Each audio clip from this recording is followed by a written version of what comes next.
विधानसभा और राज्यसभा में नारी शक्ति का बिल पारित करने के बाद 33% नारियों को आत्मसम्मान के साथ में प्रतिनिधित्व करने का जो एक अवसर आएगा, आज उसके लिए हमारे क्षेत्र के कार्यकर्ताओं ने उनका अभिनंदन कार्यक्रम रखा, जिसमें सरोज पांडे जी से लेकर संपूर्ण लोग आए हैं।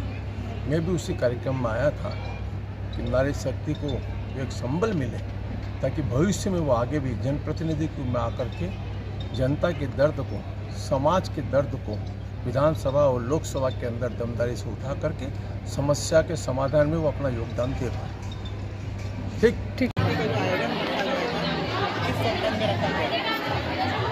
कि प्रधानमंत्री जी ने जिस तरीके से भारतीय जनता पार्टी की सरकार की सोच है कि जो नारियों का सम्मान है, इस देश में अभी भी हम उनके सम्मान में कहीं ना कहीं अपने आप को पीछे पाते हैं। जो नारी वंदन अधिनियम उन्होंने जो लाया, उससे पहले भी उन्होंने नारियों के सम्मान के लिए बहुत से काम किए। जैसे इस देश के अंदर में शौचालय की स्थिति क्या थी, जो हमारी बहनें हैं उनको किस स्थिति से गुजरना पड़ता था, वो सबसे पहला काम मोदी जी ने शुरू किया। मोदी जी ने ऐसे अनेक योजनाएं, चाहे घर के अंदर जल लाना हो, चाहे महिलाओं के सम्मान में कोई अन्य विषय रहे हो, और यह सबसे बड़ा विषय महिलाओं को आरक्षण देने का जो विषय था, उसमें उन्होंने जिस गति के साथ काम किया है, मुझे लगता है कि यह देश, भारत देश की महिलाओं के सम्मान के लिए सबसे बड़ा कदम कह सकते हैं। और आज नारी सम्मान का जो अधिनियम पास हुआ, उसका आभार व्यक्त करने के लिए मोदी जी का जब पूरी नारी शक्ति यहाँ पर एकत्रित हुई थी, आपने भी देखा होगा तो यहाँ पर जगह नहीं थी। इस हॉल के अंदर लोग जो है सीढ़ियों में बैठे हुए थे, कुर्सियाँ भर चुकी थी। आज यह दर्शाता है कि मोदी जी के प्रति नारी शक्ति के बीच में क्या उनका भाव है, क्या वह उनका आभार व्यक्त करना चाहते हैं। यह प्रधानमंत्री जी का ही आभार नहीं, इस देश के सभी नारी के सम्मान में जिन जिन ने वहाँ पर वह कार्य किया है, उन सबका सम्मान है, प्रधानमंत्री जी का भी सम्मान है। क्या लगता है कि इन लोगों से आप लोग इस समय चुनाव लड़ रहे हैं और छत्तीसगढ़ में परिवर्तन कर पाएंगे? देखिए, छत्तीसगढ़ की जो कांग्रेस की सरकार है, उस सरकार ने जिन झूठे वादों के आधार पर यहाँ के लोगों को भ्रमित करके पिछली बार सत्ता पाई थी, वह जनता समझ चुकी है कि उन्होंने सिर्फ वादे किए वोट पाने के लिए। जो भंडार उनके भरे, जिन कांग्रेसियों के हाथ में सत्ता रही, उनकी स्थिति कैसी बदली है। भ्रष्टाचार का जो आलम रहा, लोगों ने सोचा दारूबंदी होगी, लेकिन इन्होंने आखिरी में कह दिया कि दारूबंद तो हो नहीं सकती, क्योंकि वह दारू बंद करना ही नहीं चाहते थे। उन्होंने उसमें भ्रष्टाचार के जो तरीके नए नए खोजे, एक दारू की भट्टी के अंदर सरकार का भी वहाँ पर दारू बिके और प्राइवेट उनका घर का भी दारू बिके। यह स्थिति, इससे पहले ऐसे कोई तरीके किसी ने नहीं खोज पाए। यह तरीका खोजा तो यह कांग्रेस की सरकार ने खोज लिया कि भ्रष्टाचार को कहाँ से कर सकते हैं। दिमाग उनका इतना शार्प है कि वह जो चाहे कर सकते हैं। उन्होंने दारूबंदी करने का सोचा ही नहीं, उसके अंदर भ्रष्टाचार कैसे होगा इसको सोच लिया। आज बहनें प्रताड़ित हैं, न दारू बंद हुआ, न उनके घरों के सामने में जो गलियां थी कंक्रीटीकरण की हुई, उनको खोलने के बाद वह गलियां नहीं बन पा रही है। उनके आंगन जो थे स्वच्छ थे, लेकिन वो आंगन आप समझ सकते हैं, झोपड़पट्टियों के अंदर वही गली होती है, वही उसका आंगन भी होता है। गली उनकी खुद गई, लेकिन वापस वो बन नहीं पाई, मतलब उसका आंगन को तोड़कर उसका आंगन नहीं बना पाए। गरीबों के घरों के अंदर जो पानी नरेंद्र मोदी जी ने पहुंचाने का काम किया, उसका पानी की धार वह नहीं ला पाए, क्योंकि उसको लगता है मोदी जी का सम्मान हो जाएगा। यह बहुत अलग विकृत मानसिकता के लोग हैं, ये कभी जनता हित का काम नहीं कर सकते। क्या महिलाएं सुरक्षित हैं? सम्मान तो नहीं है मंच पर।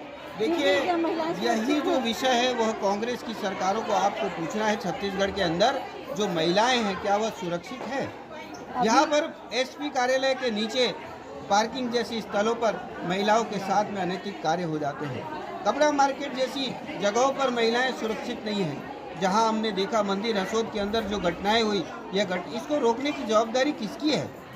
यह छत्तीसगढ़ के अंदर जो कांग्रेस की सरकार थी, उसका यह दायित्व बनता था कि इन ऐसे दरिंदों के ऊपर में उनका ऐसा प्रभाव होना चाहिए कि यहाँ पर कोई अगर घटना होगी वह जेल जाएगा, सजा याफ्ता होगा। लेकिन मैं देखता हूँ कि पूरे देश के अंदर, छत्तीसगढ़ के अंदर ऐसे लोग आकर पनाह ले रहे हैं। यह सुरक्षित पनाहगाह बन चुका है। यहाँ पुलिस का कंट्रोल नहीं है। पुलिस के ऊपर में मंत्रियों का इतना प्रभाव है कि वह दारू गांजा जो अनैतिक कार्य होते हैं उनमें, जो जेलों के अंदर में थानों में लोग पकड़े जाते हैं, उसको छुड़ाने में अगर कोई सबसे पहले पहुंचता है तो यही लोग पहुंचते हैं। पुलिस क्या कर पाएगी? मैं दोष पुलिस को भी नहीं दूंगा, क्योंकि नेताओं ने उतना अपना वहाँ पर दादागिरी करके रखी है, किसी को पकड़ो तो तुरंत छुड़ा ले। यह स्थिति बनी हुई है छत्तीसगढ़ में। महिलाएं यहाँ सुरक्षित नहीं है, लेकिन इसके लिए अगर कोई दोषी है तो वर्तमान की कांग्रेस की सरकार है, जिन्होंने पुलिस के ऊपर में अपने नेताओं का प्रभाव छोड़ा। तो बीजेपी की सरकार आने के बाद इस पर कोई कड़ी कार्रवाई हो गई है? देखिए, जहाँ जहाँ पर बीजेपी की सरकारें हैं वहाँ आपने देखा होगा कि ऐसी घटनाएं होती नहीं है। अगर होती भी है तो उसकी सजा इतनी कठिन होती है कि दूसरा उसकी हिम्मत नहीं कर पाता। आज उत्तर प्रदेश जैसा राज्य था, लोग सोचते थे कि वहाँ पर 6 बजे के बाद निकलना मुश्किल है। वहाँ आज हमारे लोग 10 बजे 11 बजे तक घूम रहे हैं, महिलाएं वहाँ पर घूम रही है। प्रदेश आगे बढ़ रहा है। गुजरात का प्रदेश आप तो पहले से ही जानते हैं, वहाँ पर लोग 12 बजे 1 बजे 2 बजे तक महिलाएं घूमती है। किसी को कोई डरने की आवश्यकता नहीं है। अगर इस देश के अंदर महिलाएं हमारी सुरक्षित नहीं रही, महिला बहनों को हम सुरक्षा नहीं दे पाए, तो ऐसी सरकारों की कोई आवश्यकता नहीं। जयंती पटेल, जिले के अध्यक्ष का दायित्व भाजपा। 33% का जो आरक्षण बिल पास हुआ लोकसभा राज्यसभा में, हम उसके मोदी जी को तहे दिल से शुक्रिया अदा करते हैं। आज जो बहनों को मान सम्मान मिल रहा है, नारियों के साथ इतना गर्व से ऊँचा हो रहा है। हर एक नारी बहने सम्मान के साथ जी रहे हैं। जो आज सुलभ शौचालय किया, जनधन खाता खुलवाए नारियों के लिए। आज गांव-गांव में कितना मतलब भटकते थे, करोड़ों की संख्या में महिलाओं का सर गर्व से ऊँचा हो रहा है। हमारे सम्माननीय नरेंद्र मोदी जी ने जो काम किया है, देश के शायद ही कोई प्रधानमंत्री इस तरह से काम करे। इसलिए हम मोदी जी का तहे दिल से आभार व्यक्त करते हैं। गर्वान्वित महसूस हो रहा है। विश्व गुरु कहला रहे हैं, तो ऐसा छोटा मोटा व्यक्ति नहीं है, भगवान के स्वरूप है। जो कोरोना काल में भी इतना कष्ट पैसा दे दिया, जो राशन लिया, जनधन खाता खुलवाया, उसके लिए हम गर्वान्वित महसूस करते हैं। क्या लगता है किस नज़रिए से आप आगामी चुनाव को देख रहे हैं? महिलाएं किस दिशा निर्देश से, किस तरीके से भारतीय जनता पार्टी की ओर जाएंगे? महिलाएं समझ चुकी हैं कि जो राज्य में देश की सरकार है जी, भ्रष्टाचार हो रहा है जी, शराबबंदी का जो गंगा जल की झूठी कसमी खाए थे, वो नारी एक एक जाग चुकी है और देख चुकी कि कितना धोखाधड़ी हो रहा है। युवा को रोजगार नहीं दिया गया, जो केंद्र से मकान के लिए जो आवास योजना जो पास हुआ था उसको भी अटका के रखा गया। इसलिए एक एक नारी जाग चुकी है और नारी में वो शक्ति है जो हमारे छत्तीसगढ़ में फिर से कमल को जिताना चाहती है। और पूरा तहे दिल से विश्वास के साथ कहती हूँ कि इस बार भाजपा की सरकार आएगी, छत्तीसगढ़ में फिर से कमल को खिलाया जाएगा। डॉक्टर रमन सिंह का फिर से सरकार होगा। यहाँ हमारी बहनें कसम खा चुके हैं, क्योंकि 5 साल में जो इतना बलात्कार हुआ, भ्रष्टाचार हुआ, एक एक नारी आज कितना कष्ट उठाई है, ये सब नारी जाग चुकी है। मैडम, आप सीधा ये कहना चाह रही है कि कांग्रेस तो शराबबंदी नहीं की, बीजेपी की सरकार आने के बाद शराबबंदी हो जाएगी? बिल्कुल हो जाएगा। जैसे आज गुजरात में बिल्कुल किसी के घरों में नहीं है शराबबंदी। योगी जी ने कितना अच्छा से चला रहा है हमारे उत्तर प्रदेश को। आज जाके देखिए प्रधानमंत्री के गुजरात में कोई एक शराब का बाटल है, ये तो ऑनलाइन दिया, नारी को ठगा, युवा रोजगार के तहत पैसा का कितना घोटाला किया गया, क्या कहेंगे? इसलिए एक एक नारी जाग चुकी है और नारी में वो गुण है, वो स्वरूप है, वो दुर्गा है, लक्ष्मी है, साक्षात देवी है। और रियल में कह रहे हैं कि अभी पश्चिम विधानसभा क्षेत्र है, चारों विधानसभा में हमारे पूरे 90 के 90 में 80% तो हमारी भाजपा की कमल सरकार बनेगी ही बनेगी, क्योंकि जिस तरह से धोखाधड़ी करके इसने लूटा है, नारियों को छला है, उसको कितना कहेंगे? ये 100%। तो हसबैंड की बहनों ने तय किया,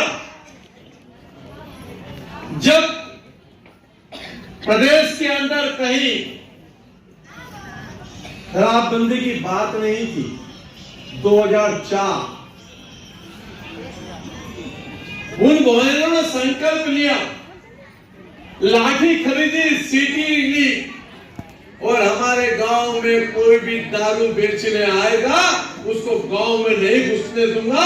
वह समूह की बहनों का अभिनंदन करता हूं, वंदन करता हूं। और आज वह गांव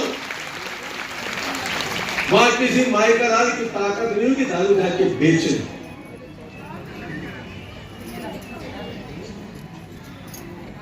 सरकार तो कसम खा ली थी, नेता लोग भी कसम खा लिए थे।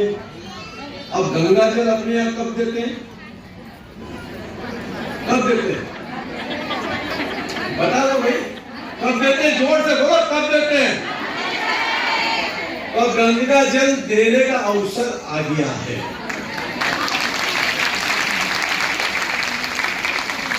सोचो आप, गंगा जल की कसम खाने वालों, छत्तीसगढ़ महातारी की बेटियों को कमजोर समझे हो क्या? ये बहनें नहीं आई थी तुम्हारे पास कहने कि तुम दारूबंदी करो। अरे इन बहनों को अभी तो यह स्थिति हो गई, गली मोहल्ले में कोचियां, ये सरकार से रिपोर्ट लेकर के गुमराह करने का काम किए। चुनाव की घोषणा हो गई। मैं तो इतना ही कहूंगा, ये चुनावी अवसर दिवाली के समय आया। मेरी बात को बहनों कंप्यूटर सुन लेना। दिवाली है, घर की साफ सफाई हो गई है, नवरात्रि आने वाला है, उसके बाद में दिवाली है। और दिवाली में लक्ष्मी जी काय पर बैठ करके आती है? काय पे बैठ करके आती है? तो कमल पर मोहर लगाओगे तो लक्ष्मी जी अपने आप आएगी और गांव-गांव का विकास करेगी। ये बात का ध्यान रखना। यही कहने आज आपके बीच में आया हूं। बहन सरोज जी आई, दुर्ग से चल करके आई है, साथ में हमारी प्रदेश अध्यक्षा भी आई है। ये मेरा सौभाग्य है कि पश्चिम की बहनें बहुत देर से बैठी है। मैं ज्यादा नहीं बोलता क्योंकि मेरे को मालूम है 6 बजे क्या समय होता है।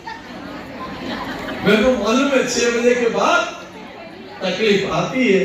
लेकिन चलिए, इस मातृशक्ति को अभिनंदन करता हूँ, वंदन करता हूँ, प्रणाम करता हूँ और आप सबका स्वागत करता हूँ। बहुत बहुत धन्यवाद।